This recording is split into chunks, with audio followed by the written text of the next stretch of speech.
Surrender করেছো এটা বলে দাও। একটু সাইলেন্স। আমার নাম মাথায় পাত্র। শোনা যাচ্ছে? একটু জোরে বলুন। দাঁড়িয়ে বলবো? হ্যাঁ, দাঁড়িয়ে বলুন, দাঁড়িয়ে বলুন।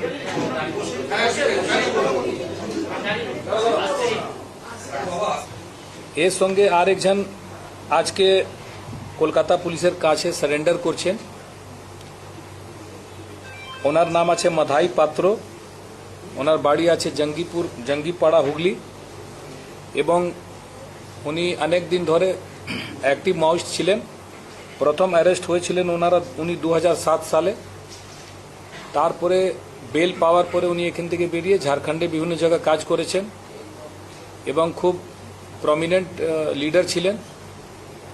এবং এখন অনেক দিন মানে মাওবাদী গতিবিধি করার পরে উনি এখন চাইছেন কি উনি সারেন্ডার করে একটা সাধারণ জীবন যাপন করবেন।